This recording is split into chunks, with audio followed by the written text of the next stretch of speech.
اور ہادی کا دل چاہا کہ اسے ہاتھ لگا کر دیکھے، لیکن رک گیا، کیونکہ اگر وہ خواب تھا تو وہ اسی خواب میں جینا چاہتا تھا، اور اگر وہ خیال تھا تو وہ اسی خیال کے ساتھ زندہ رہنا چاہتا تھا، اور اگر وہ محض اس کا وہم تھا تو وہ اسی وہم کے ساتھ مرنا چاہتا تھا۔ اور ہادی اسے نظریں ہٹائے بنا سامنے اسے دیکھنے لگا۔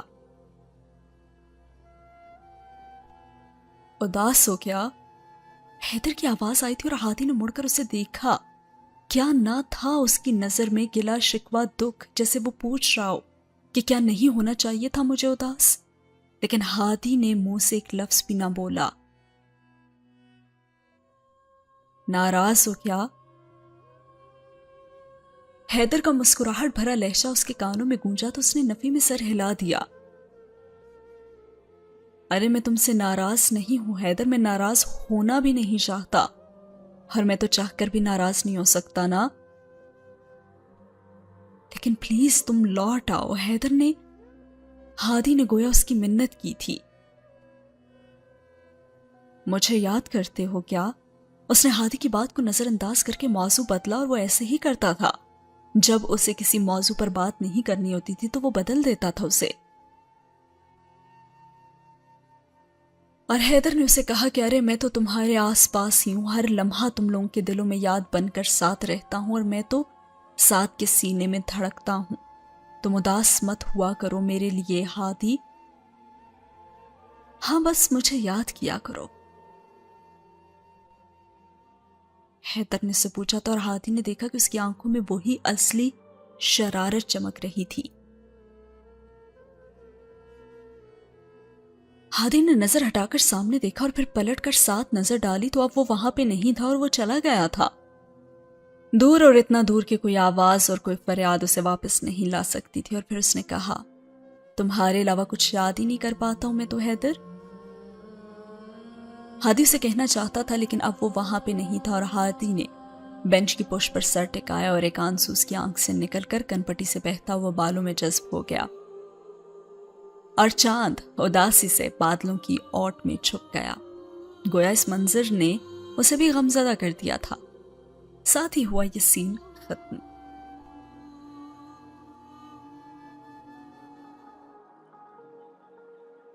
لیکن اب جو سین جا رہا ہے وہ واپس جا رہا ہے سعد کی طرف، اور آپ کو تو پتہ ہے کہ سعد تو بال کی کھال اتارنے والوں میں سے ہے۔ وہ ابھی تک اس لڑکی کو بھول نہیں پا رہا۔ ایک نیا ایڈیشن اور ایک بڑے مزے کا ایڈیشن آ رہا ہے سٹوری میں۔ سعد جو کسی بھی لڑکی سے کبھی امپریس نہیں ہوتا تھا، اس لڑکی کو وہ بھلانے میں بہت ناکام ہو رہا ہے۔ سعد ابھی تک اسی کیفیت میں تھا اور وہ کمرے میں یہاں سے وہاں ٹہل رہا تھا اور سوچ رہا تھا کہ کون ہے وہ لڑکی اور کیوں بار بار اس طرح اس کے سامنے آ جاتی ہے۔ وہ بہت زیادہ بے چین تھا۔ ماہی آپی اور ہادی بھائی سے میرا وہم کہہ کر ٹال رہے ہیں، جبکہ میں نے ہاسپٹل میں ان کے تاثرات دیکھے تھے اور مجھے ایسا کیوں لگ رہا ہے کہ وہ اسے جانتے تھے اور کچھ ہے ایسا جو سب مجھ سے چھپا رہے ہیں۔ اب سعد اس طرح بھی کیفیت میں کبھی صوفے پر جا کے بیٹھتا اور کبھی سائڈ ٹیبل پر ٹک جاتا۔ اگر یہ وہی لڑکی ہے جو میرے کمرے میں آئی تھی تو میں اسے نہیں جانتا نا، میں نے اب اس سے پہلے اسے کبھی دیکھا بھی نہیں، تو وہ پھر میرے کمرے میں کیوں آئی ہوگی اور کیسے؟ اور ہادی بھائی اور ماہی آپی آخر مجھ سے کیا چھپا رہے ہیں؟ اب جب وہ سوچ سوچ کر تھک گیا تو بیڈ پر جا کر بیٹھ گیا اور پھر سوچنے لگا کہ اتنی خوبصورت اور معصوم لڑکی ہماری فیملی میں تو ہو نہیں سکتی، تو آخر کون ہے یہ؟ وہ ساتھ ہی کیا جو زیادہ دیر تک سنجیدہ رہ سکے؟ اب کوئی سرا اس کے ہاتھ نہیں آ رہا تھا تو وہ تھک کر لیٹ گیا اور پھر سوچنے لگا کہ ساتھ تمہارے اتنے برے دن بھی نہیں آئے کہ ایک انجان لڑکی کے بارے میں سوچ سوچ کر تم اپنی نیند قربان کر دو، وہ بھی ایسی لڑکی جس سے تمہارا کوئی شرعی رشتہ ہی نہ ہو۔ اس نے اپنے سر پر خود چت لگائی۔ ویسے نا مجھے اسے دیکھنے ہی نہیں چاہیے تھا۔ ارے لڑکیوں پر نظریں ڈالنے سے بھی تو وہ میلی ہو جاتی ہیں نا، اور میں کبھی نہیں چاہتا کہ میری وجہ سے کسی کے ساتھ کبھی بھی ایسا ہو۔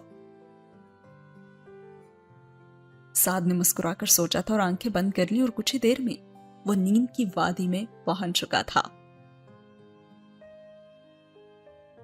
اس کے بعد جب سعد صبح اٹھا تو ہر ایک کے کمرے میں جا کر اس نے جھانکا راشدہ بیگم اور ہادی اسے کہیں بھی نظر نہیں آئے تھے۔ اس کے بعد جب وہ فریش ہو کر کچن میں گیا تو دیکھا کہ فریج پر ٹیگ لگا ہوا تھا کہ شیک تیار ہے، وہ پی لینا یاد سے، اور میڈیسن بھی لے لینا۔ اور وہ تھا میسج ہادی کی طرف سے، اور سعد نے مسکرا کر وہ پڑھا اور شیک پی کر اس نے میڈیسن لی۔ ارے بھائی، اس سے تو میرا پیٹ ہی نہیں بھرا، اب تو میں جا کر ماہی آپی کے گھر ہی ناشتہ کروں گا، آنٹی کے ہاتھ کے بنے گرما گرم آلو کے پراٹھے کھاؤں گا۔ اور پراٹھوں کا سوچ کر ہی اس کے منہ میں پانی آ رہا تھا، اور اس نے سامنے پڑی چٹ پکڑی اور اس پر قلم گھسیٹنے لگا۔ میں ماہی آپی کے گھر ڈائٹ چارٹ کے مطابق ہی ناشتہ کرنے جا رہا ہوں۔ اور ساتھ ہی اس نے اسمائلی بھی بنا دی، جس کا مطلب یہی تھا کہ پہلے لکھا گیا جو جملہ ہے وہ سراسر جھوٹ ہے۔ اس نے وہ چٹ فریج پر چپکائی اور پھر آگے کی طرف بڑھ گیا اور پھر بھاگتا ہوا فریج تک آیا۔ اس نے واپس آتے اپنی اور اپنے بھائی کی رائٹنگ کو کمپیئر کیا، اور پھر اسے اپنی اماں کی وہ بات یاد آئی کہ ساتھ بیٹا، اگر بچپن میں کبھی اپنی لکھائی پر دھیان دے دیتے نا تو آج ایسی شرمندگی نہ ہوتی تمہیں اپنے بھائی کے سامنے۔ وہ اپنی اور ہادی کی لکھائی دیکھتے ہوئے کہہ رہا تھا، اور ہادی کی لکھائی واضح اور خوبصورت تھی، جبکہ ساتھ کی لکھائی ایسی تھی جیسے چیونٹی سیاہی بھرے پیروں سمیت کاغذ پر رینگ رہی ہو۔ ارے یار، ماما نے اگر یہ دیکھ لی نا تو بچپن کی طرح پھر سے میری خوش خطی والی کلاس لینا شروع کر دیں گی، جو کہ میں بالکل افورڈ نہیں کر سکتا۔ سعد نے خود کلامی کرتے ہوئے چٹ پھاڑ کر ڈسٹ بن میں ڈال دی اور باہر کو چل دیا۔ اب موسم ابر آلود ہو رہا تھا اور سعد مسکراتا وہ گیٹ سے اندر ہو رہا تھا جب اس کی نظر زمین پر پڑی ڈاک پر پڑی۔ اس ڈاک میں دراصل حیدر کے سب کے لیے لکھے گئے آخری خطوط تھے، لیکن اس بات سے سعد انجان تھا۔ اس نے ڈاک پر بھیجے جانے والے کا ایڈریس دیکھا تو اسے حیرت ہوئی، کیونکہ اس پہ لکھا ہوا تھا میجر حیدر۔ اور پھر اس کے بعد سورج نے بادلوں کی اوٹ میں خود کو چھپا لیا اور وہ آنے والے لمحوں کے خوف سے چھپ گیا، اور سوچنے لگا کہ کیا کوئی ڈاکیومنٹس ہوں گے شاید، ورنہ حیدر بھائی تو 70 کی دہائی کی طرح خط لکھنے کی کیا ضرورت پڑ گئی تھی۔ وہ ہم کلامی کرتا ہوا ڈاک اٹھاتے ہوئے اندر کو بڑھا۔ لگتا ہے ان کے موبائل پر کچھ زیادہ ہی پابندی لگی ہوئی ہے، تبھی تو یہ نوبت آ گئی ہے۔ وہ بے دہانی سے کہتا ہوا پیپر کھولتا ہوا آگے کو بڑھا، اور لب ابھی بھی اس کے مسکرا ہی رہے تھے۔ ذرا سا اندر کو آیا تو گھر کے اندر سے آتی آوازوں پر اسے حیرت ہوئی۔ اندر کوئی اونچی اونچی آواز میں بول رہا تھا، اور بولنا کیا سمجھو چیخنے کی آواز تھی۔ ارے اتنی اونچی آواز! اسے حیرت ہوئی تھی اور وہ دہلیز تک پہنچا۔ تبھی پیپر کھولتا ہاتھ ایک جھٹکے سے اس نے پیچھے کیا، اور پیپر میں لگی پن اس کے ہاتھ میں چبھی تھی اور خون کی بوند انگلی کی پور پر نمودار ہوئی تھی۔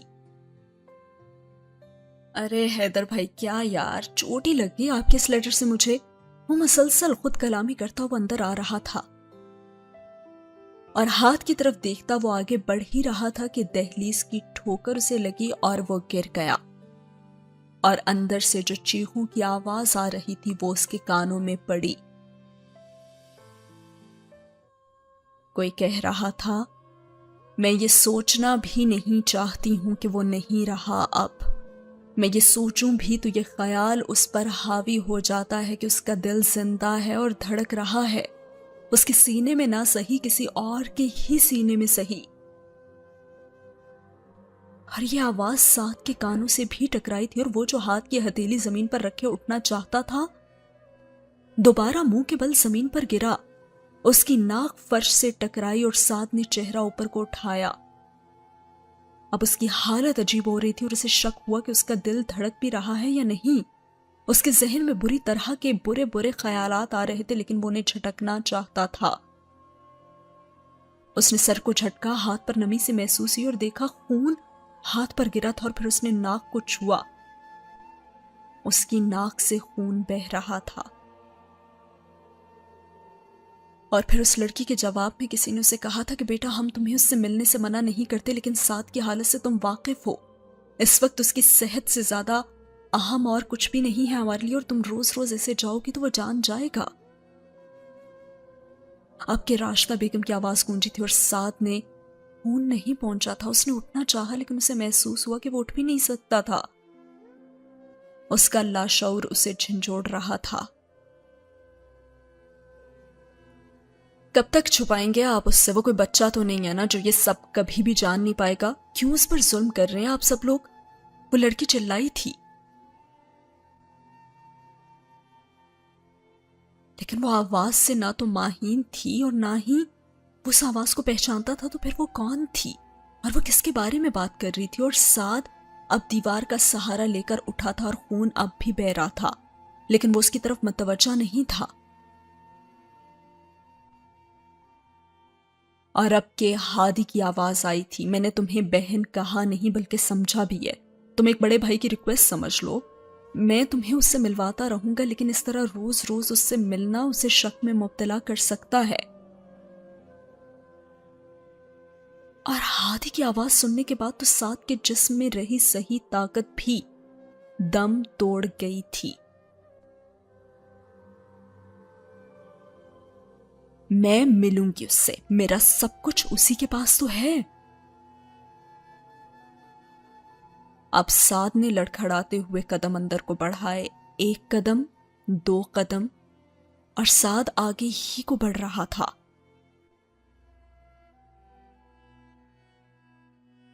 لیکن دعا تم میری بات سمجھو، میں اسے کیسے بتا دوں؟ دعا کیسے بتا دوں کہ اس کا حیدر اب نہیں رہا؟ اور یہ بات سعد کے کان میں بھی پڑ چکی تھی اور وقت کی گردش صحیح معنوں میں تھم چکی تھی۔ ہوا دم سادھے رکی تھی اور سعد نے سانس لینی چاہی، لیکن اسے لگا کہ وہ سانس نہیں لے سکے گا۔ اور اس نے سنا تھا کہ گولی لگنے کے بعد اس کے دل نے بھی تو دھڑکنا چھوڑ دیا تھا، لیکن اب کہ اسے محسوس ہو رہا تھا کہ اس کا دل واقعی بند ہو رہا تھا۔ اس نے پھر سے سانس لینے کی کوشش کی اور اسے مشکل سے وہ سانس آئی تھی، اور پھر اسے ہادی کی آواز سنائی دی کہ میں اسے کبھی نہیں بتا سکتا کہ اس کا بھائی نہیں رہا، اب اس کا حیدر اب نہیں رہا۔ اور اب ساتھ لڑکھڑایا تھا اور دروازے کے ساتھ ٹیبل پر پڑا گلدان نیچے فرش پر جا گرا تھا، اور سب پلٹے تھے اور اگلے ہی پل سب ساکت ہو گئے تھے۔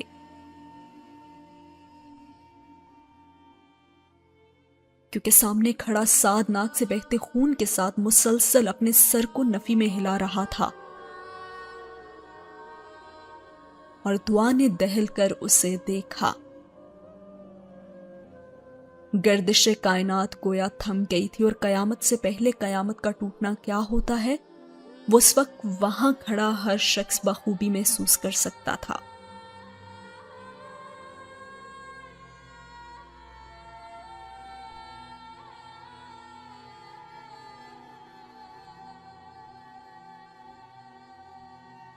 اس کے بعد سعد کا کیا ریاکشن ہوگا یہ ہم جانیں گے اگلی ایپیسوڈ میں، لیکن یہاں پہ مجھے شدید غصہ آ رہا ہے دعا کے اس چائلڈش ایکٹ پہ۔ کب یہ لڑکیاں سمجھیں گی؟ خیر، ملتے ہیں اگلی ایپیسوڈ میں، تب تک کے لیے رکھیں اپنا بہت سارا خیال۔ کامنٹ سیکشن میں مجھے ضرور بتائیے گا کہ آج کی ایپیسوڈ کیسی لگی، اور اس کے بعد 2-3 اور ایپیسوڈز آئیں گے I guess, and then there will be a last episode انشاءاللہ۔ بہت جلدی یہ ناول ہو جائے گا ختم۔ تو کیسا لگ رہا ہے آپ کو؟ کامنٹ باکس میں اپنا فیڈ بیک ضرور دیجیے گا۔ اللہ حافظ۔